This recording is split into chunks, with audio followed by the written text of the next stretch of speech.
امام حسین خطبہ دے رہے ہیں تو یزید کی فوج سے نا لشکر آوازیں دینے لگا، کیا بلا؟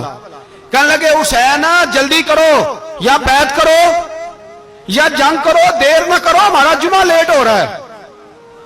بلے ہو نمازیو، ہمارا جمعہ لیٹ ہو رہا ہے۔ جمعہ حسین کو شہید کریں گے، گردن کاٹیں گے، پھر جمعہ پڑھیں گے، نماز پڑھیں گے، اور نماز میں کہیں گے اللہم صلی علی محمد وعلی، یہ نمازی ہیں۔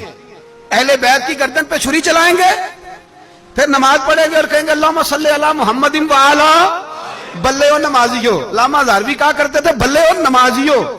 کیسے نمازی ہو کہ اہل بیت کی گردن پہ چھری اور ساتھ ہی اللہم صلی علی محمد وعلی، یہ کیسے نمازی ہو؟ یہ آج پوری دنیا کا حکمران اللہ ماشاءاللہ اسی طرح کا نمازی ہے۔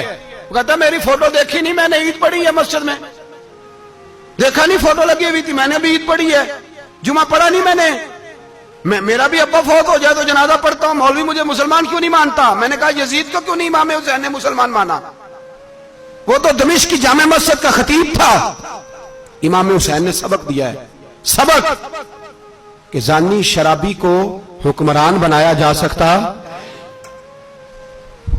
پر میں کیا کروں، کلیجہ پھٹتا ہے، روح کامتی ہے، دل تڑپتا ہے۔ مجھے ایسے لگتا ہے کہ جب میری ملت کا جوان اپنے موبائل پہ مجرا دیکھتا ہے نا، گندا مجرا، تو مجھے لگتا ہے 6 مہینے کا حضرت علی اصغر کا مزار کانپنے لگتا ہے کہ یا اللہ جس کام کے خلاف میں نے 6 مہینے کی جان قربان کی، میرے ماننے والے وہ کام کر رہے ہیں، میرے ماننے والے۔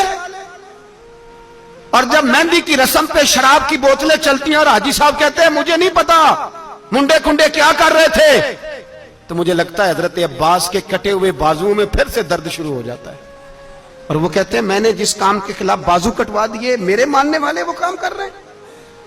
اور جب بدکاروں بے حیاؤں کے نعرے لگاتی ہے قوم، تو پھر جنگل سے صدا آتی ہے امام حسین کی۔ پھر حسین کہتے ہیں کہ نہیں، ابھی کربلا ختم تو نہیں ہوئی، حسین ابھی کربلا میں، حسین ابھی بھی جب اور یہ میں سب کی بات کر رہا ہوں، پاکستانیوں کی نہیں، صرف سارے حکمران، بہت سارے جو اسلام کا دعویٰ کرتے ہیں، وہ جب جہاز سے اتر کے دوسرے ملک میں جاتے ہیں تو جبے کے نیچے سے پینٹیں نکال لیتے ہیں۔ انہوں نے بھی مذہب کو رنگ دار بنا لیا ہے، کبھی رنگ اور ہوتا ہے کبھی اور ہوتا ہے۔ خدا را امام حسین کو تڑپاؤ نہ، خدا را شرابیوں کو ووٹ دے کے، ظالموں کو ووٹ دے کے، اور یہ سارے ہی ایسے، میں کسی ایک کی بس، سارے ہی ایسے۔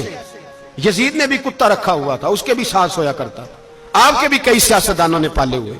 یہ سارے تماشے کرنے والے، جانوروں کی لڑائی دیکھنا بھی حرام اور کرانا بھی، یہ سارے ایک ہی رستے میں، یہ سارے ایاک نعبد و ایاک نستعین، کوئی ایک آیت پڑھ لیتا ہے، اس کے بعد ڈھول بجانے، عورتوں کے ناچ کرانے شروع کر دیتا ہے۔ یہ ایاک نعبد و ایاک نستعین کا ترجمہ ہے، تماشا بنایا ہوا ہے۔ اور وہ جن کا بڑا دعویٰ ہے کہ ہم نے بڑی مسجدیں بنائی ہیں، اتنی رسوائی کے بعد بھی انہیں شرم نہیں آئی کہ کتنے رسوا ہو گئے۔ ابھی خیال کریں، ہمارے ملک میں تو ایسے ٹاؤن بنے ہوئے ہیں جنہوں نے سب سے بڑی مسجد بھی لاہور میں بنا دی، اور کچھ دنوں کے بعد انہوں نے کہا جشن بہاراں بھی بناؤ، پتنگ بازی بھی کرو، سارے کام ہی کرو، راضی رہے رحمان بھی، خوش رہے شیطان بھی، معاذ اللہ۔ امام حسین نے اس سوچ کے خلاف جہاد کیا ہے، فرمایا نا لا الہ الا، دوسرے کی گنجائش ہے نا نا نا نا، شرابی کی گنجائش ہے، اس لیے کہ لا الہ الا، مسجد ہوگی تو پھر کلب نہیں ہوگا، لا الہ الا اللہ۔ اگر اللہ کا نام ہوگا تو پھر بدکار بے حیا کی گنجائش ہے، اس لیے کہ لا الہ الا اللہ، وحدہ لا شریک، دین میں کسی گند کی گنجائش ہے ہی نہیں۔ یہ فکر ہے امام حسین، یہ سوچ ہے۔ ہمارا حکمران کہتا ہے مولوی صاحب نماز پڑھنے سے کس نے روکا ہے، سارا دن پڑھو۔ ہم بھی مسجد بنا کے دیتے ہیں، ہماری طرف سے 5 کلے زمین میں بناؤ، ہمیں نہ چھیڑو، شراب کباب بند نہ کراؤ۔ آپ دیکھ لیں دبئی کے اندر کیا ہو رہا ہے، شیخ زید اسلامک سینٹر بنا، اتنی بڑی مسجد دیکھنے کو دل کرتا ہے، لیکن چند کلومیٹر پہ کلب بھی بنا ہوا ہے، سارے تماشے۔ بس امام حسین نے کہا ہے کہ مسجدیں بنے گی، کلب نہیں بنیں گے۔ یزید کہتا تھا مسجد بھی بناؤ اور شراب خانہ بھی بناؤ، امام حسین نے فرمایا نہ، شراب خانہ نہیں بننے دوں گا۔ اس نے کہا ٹھیک ہے، نماز کے وقت نماز اور صبح یہ، فرمایا نا لا الہ اور کس طرح کا امام حسین نے؟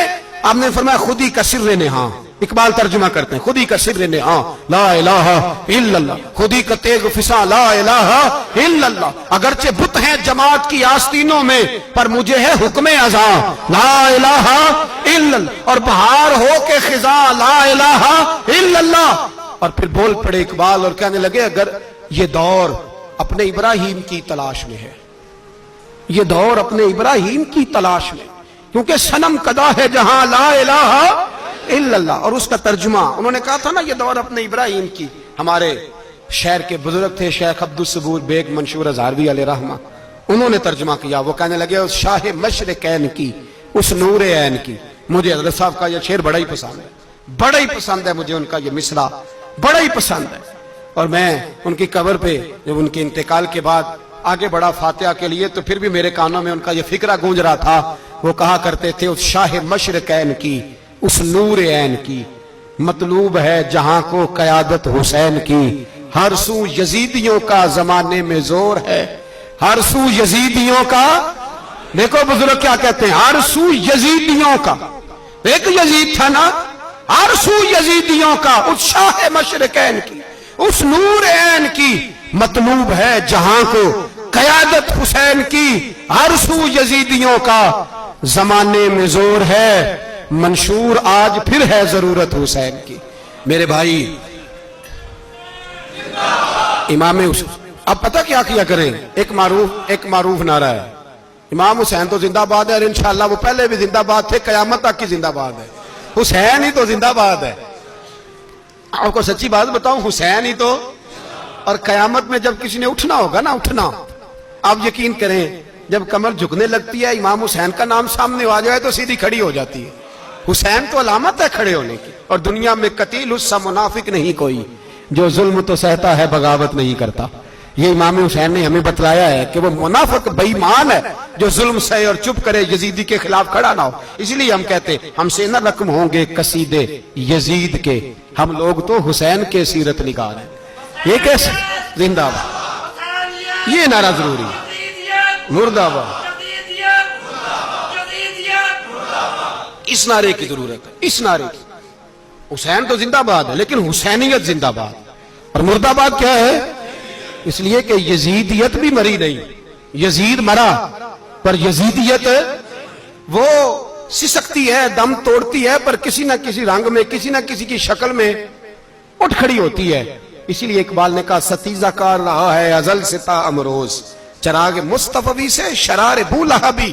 اس نے کہا ہر جگہ کہیں نہ کہیں حضور علیہ السلام کی روشنی سے کوئی نہ کوئی لڑنے کی، کھڑے کرو اپنے آپ کو۔ کیوں ظالموں کی مدد کرتے ہو؟ کیوں بے ایمانوں کے سپورٹر بنتے ہو؟ کیوں ان لوگوں کے نعرے لگاتے ہو جو یزیدی ہیں؟